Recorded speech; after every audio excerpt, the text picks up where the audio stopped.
On August 27th, 1896, Zanzibari Prince Khalid ibn Bargash refused to accept the British Empire's chosen successor to the Sultanate after his father's death, choosing instead to seize the imperial palace for himself. When he refused to bow to the Empire's demands to stand down, Royal Navy cruisers opened fire, shelling the palace and kicking off the shortest war in history. Let's take a closer look as something short comes this way. Hello and welcome to another episode of Something This Way Comes. With me, your host, Andrew, and that dastardly Grim Reaper living in my garage who refuses to pay rent, Frank D. Reaper. And tonight we are looking at the Anglo-Zanzibari War, the shortest war in history between the British Empire and Zanzibar, a nation consisting of a collection of islands off the east coast of Africa, near the nation of Tanzania. Zanzibar rose to prominence with the growth of various spices such as clove, nutmeg, cinnamon, coconut, and black pepper, as well as being a major player in the Indian Ocean slave trade, where slaves were moved from the coast of Swahili to Oman in the Arabian Peninsula, something that would piss off the British Empire when they conducted an anti-slavery campaign in the mid to late 19th century seeking to end the slave trade. In the late 19th century, the British Empire was expanding its influence into East Africa, particularly Zanzibar, while Syed Ibn Sultan had expanded Zanzibar's territory into the mainland, increased its importance in the global trade with its valuable spices in the first half of the century. His successor, Bargash, was forced to capitulate and split his lands between the British and the Germans. By 1890, England forced Zanzibar to give up its mainland territory to Germany and forced the island nation to become a protectorate of the British Empire. As a protectorate, the Sultanate would be left in place, however its power would be severely diminished.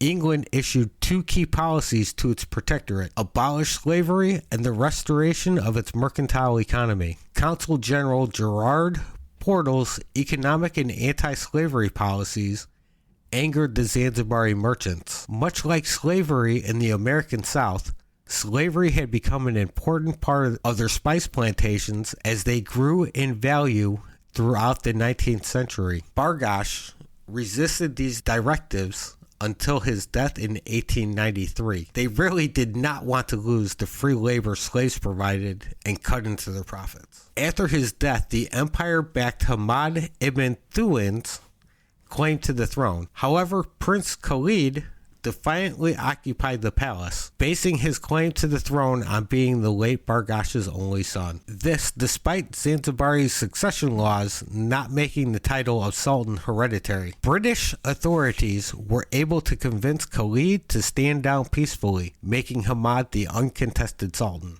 Although Hamad initially gave in to the British's demands, by 1896 he grew resentful and chafed under British rule, going so far as to create a private army loyal only to him. On August 25th, Hamad died suddenly and unexpectedly. Rumors of possibly being assassinated by Khalid, creating another succession struggle. Senior diplomat Arthur Harding pushed for Hamoud ibn Muhammad to assume the throne, believing he'd be more susceptible to British policies and the abolition of slavery. However, after having been passed over twice already, Khalid would not be slighted again. He declared himself Sultan and seized the palace and its harem.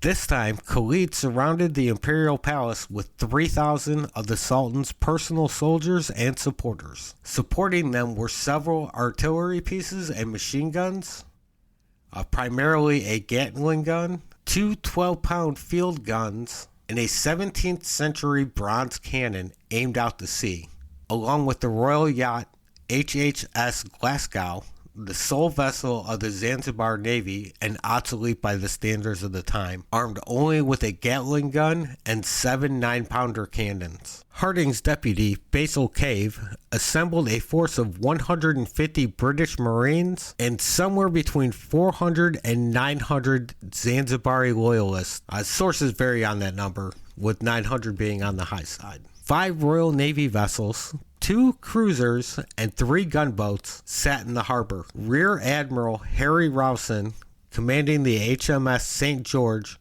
gave Khalid an ultimatum. Get your ass out of the palace and surrender by 9 a.m. August 27th or be fired upon. Khalid refused to surrender, believing the threat to be hollow and that they wouldn't dare fire on him. At 9 a.m., Rawson, true to his word, gave the order. HMS Raccoon, Thrush, and Sparrow opened fire on the palace, quickly catching it on fire and destroying the defending artillery. The HHS Glasgow attempted to retaliate against the St. George, bringing it under fire. The Glasgow, along with 2 other vessels, were quickly fired upon, knocking it out of the naval action as it slowly sank. After 40 minutes of continuous bombing, in which over 500 shells, 4,000 machine gun rounds, and 1,000 rifle rounds were shot, the British ceased fire. Over 500 of Khalid's soldiers lay dead, with only a single British sailor being seriously injured. The Zanzibari British infantry held the main road through town, taking only ineffectual shots with no injuries until Khalid eventually surrendered. During the confusion, Khalid escaped to the German consulate seeking refuge. By that afternoon, Hamad was named Sultan and quickly agreed to Britain's demands without question. The Germans allowed Khalid to live in exile at Dar es Salaam, a port city in Tanzania, remaining there until his arrest by the British in World War I, and later dying in Mombasa, a port city in Kenya, in 1927. After having lost so badly to such a small part of the British military, no more revolutions would occur until Britain relieved Zanzibar of its protectorate status in 1963. In the immediate aftermath of the fighting, the town's Indian quarter was hit hard with opportunistic looting, in which approximately 20 people died in the chaos. 150 British Sikh troops were moved in to patrol the streets and quell the violence. Sailors from the other ships were quickly moved in to form fire brigades to get the fire in the palace under control. The fire had started to spread to the customs shed, which caused concern since a lot of explosives were stored in the sheds. After Khalid's escape, his supporters were punished by the British, who forced them to pay reparations to cover the cost of the shells used against them and damages caused by the looting. The total cost amounting to over 300,000 rupees, which would be roughly $10 million in today's currency. And that was the shortest war in history.